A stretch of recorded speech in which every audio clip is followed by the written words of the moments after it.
안녕하세요. 너부장입니다.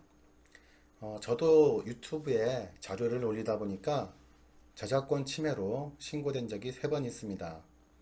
한 번은 굉장히 초기였는데요. 오래된 일이죠. 마카오에 놀러 갔을 때 윈 팰리스 호텔이라는 곳을 갔는데 거기서는 유명한 게 실외 분수 쇼가 굉장히 유명합니다. 그래서 그것을 찍어서 올린 적이 있는데 그때 그 분수쇼의 BGM으로 지금 팝 음악이 지금 연주되고 있는 시중에 나와 있는 팝 음악이 연주되었는데 그게 같이 녹음됐었죠. 그래서 이제 그게 저작권 침해 신고가 들어갔는데 그거는 어떻게 제가 이제 회피할 수 없는 당시 지식이 없었어서 그래서 지웠고요. 나머지 2번은 클래식 음악이었습니다. 다만 그거는 제가 이제 그 이후로 그런 내용도 찾아보고 나서 저작권이 만료된 그런 클래식을 올렸는데 거기에 대해서 신고가 들어온 것이었습니다. 그때 경험담을 잠깐 나누고자 합니다. 여기는 이제 문화체육관광부 홈페이지인데요. 여기 가시면 저작권법이란 무엇인가, 저작권의 개념은 뭔가 뭐 이렇게 나옵니다. 저작권이란 시나 소설, 음악, 미술, 영화, 연극, 컴퓨터 프로그램 등과 같은 저작물에 대하여 창작자가 가지는 권리를 말한다 이렇게 되어 있습니다. 뭐 밑에는 어떤 세부적인 내용이 나오니까 뭐 나중에 혹시 시간 되시면 읽어보시고 그리고 또 하나의 중요한 개념이 저작권의 보호기간이라는 게 있습니다. 뭐 평생 보호하는 건 아니고 100년 만년 뭐 1000년 만년 보호하진 않죠. 지금은 그 보호기간이 70년입니다. 70년으로 아시면 되는데 이렇게 원래는 50년이었어요. 근데 그게 2013년 50년에서 70년으로 상향 조정이 됐기 때문에 2013년 기준으로 저작권의 보호기간이 소멸한 저작물에 대해서는 70년으로 연장이 안 됐습니다. 그러니까 2013년 이전에 50년 보호기간이 끝나버린 것들은 그냥 끝난 거예요. 그러니까 이제 이때 기준으로 50년 전이면은 1962년이 되겠죠. 그러니까 1962년 12월 31일 이전에 사망한 작가의 작품은 50년까지만 보호되고 있는 상황입니다. 그러니까 가장 비근한 예가 클래식을 들 수 있겠죠. 클래식 같은 경우는 뭐 베토벤이든 모차르트든 굉장히 오래전에 사망한 작가이기 때문에 베토벤의 여러 가지 유명한 교향곡들이 지금 저작권의 보호 대상이 아닙니다. 근데 그거를 인터넷에 유튜브 같은 걸 자료 만들면서 올리면 저작권 침해 신고가 오죠. 왜 그러느냐? 여기에 저작 인접권이라고 있습니다. 저작 인접권이란 뭐냐 그러면은 저작 인접권이란 저작물을 직접적으로 창작하는 것은 아니지만 그러니까 베토벤은 아니지만 저작물의 해설자나 매개자, 전달자로서의 역할을 하는 자에게 부여되는 권리 이렇게 됐습니다. 그러니까 뭐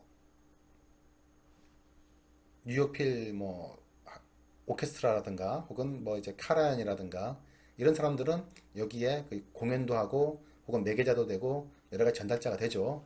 그런 사람들은 이제 저작 인접권의 보호를 받습니다. 저작 인접권의 보호를 받는 사람들은 실현자, 음반 제작자, 방송 사업자, 기타 등등.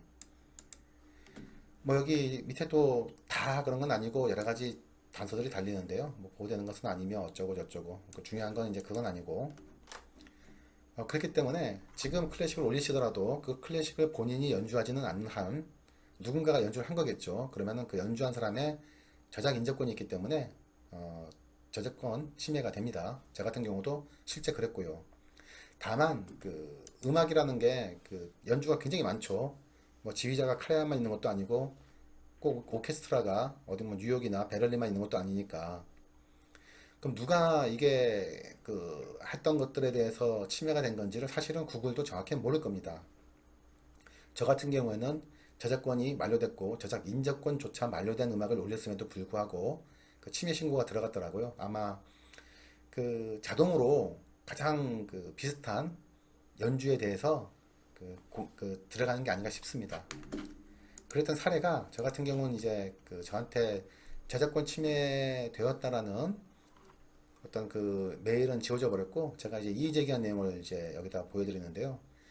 여기 4K 블랙박스에 대해서 올린 동영상인데 거기에 클래식이 BGM으로 깔려 있습니다. 거기에 대해서 이런 단체에서 저작권 보호 콘텐츠가 있다고, 이 단체는 여기 있죠. 낙소스 오브 아프리카에서 이런 곡에 대해서 저작권 침해가 됐다고 이제 저한테 신고를 했는데, 구글에 신고를 한 거죠, 저를.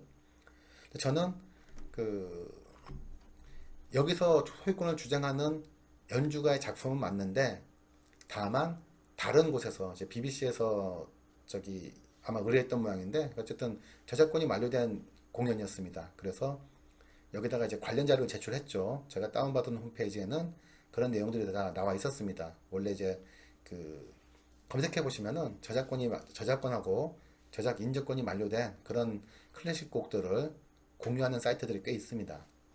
그래서 저는 원본이 아닌 모든 콘텐츠는 저작권이 없는 공유 저작물입니다. 이건 선택을 한 거죠. 그리고 관련된 내용을 첨부해서 보냈습니다. 여기는 이제 30일 이내에 검토하고 조치하게 되어 있는데, 저 같은 경우는 한 일주일 걸렸던 것 같아요. 두 건 다 한 일주일 만에 그 취소가 결정되었었습니다. 뭐 좋은 소식이 어쩌고 저쩌고 하면서 저작권 침해 신고를 취소하기로 결정했습니다. 이렇게 나왔죠. 다만 단순히 그 소스곡하고 사운드만 비교하는 건 아닌 것 같고, 아까도 말씀드렸다시피 연주는 굉장히 많은 사람이 했으니까요. 유명한 곡이니까.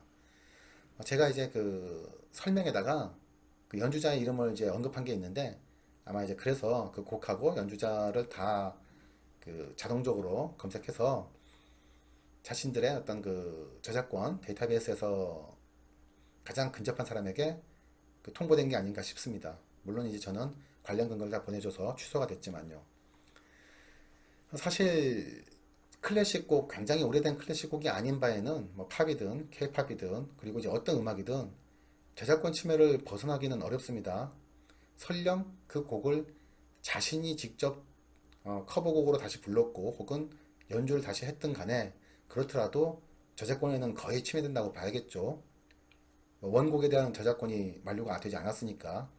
뭐 클래식 같은 경우는 좀 그나마 너무 오래되다 보니까 뭐 연주도 혹은 이제 그 작곡자도 다 저작권이 만료된 경우가 많은데, 여튼 이런 경험이 있었어 가지고 그 저 같은 경우는 지금은 배경음악으로는 저작권이 만료된 클래식들만 사용하고 있습니다. 뭐 저작권에 대해서 굉장히 그 깊고 다양한 개념들이 있기 때문에 그걸 다 말씀드리고자 만든 동영상이 아니고, 이렇게 확실한 근거가 있으면은 저작권 침해가 받아들여진다라는 어떤 그런 내용이기 때문에 어떤 그런 경험을 공유해 보고자 이 동영상을 만들었습니다. 자, 오늘은 여기서 마치겠습니다.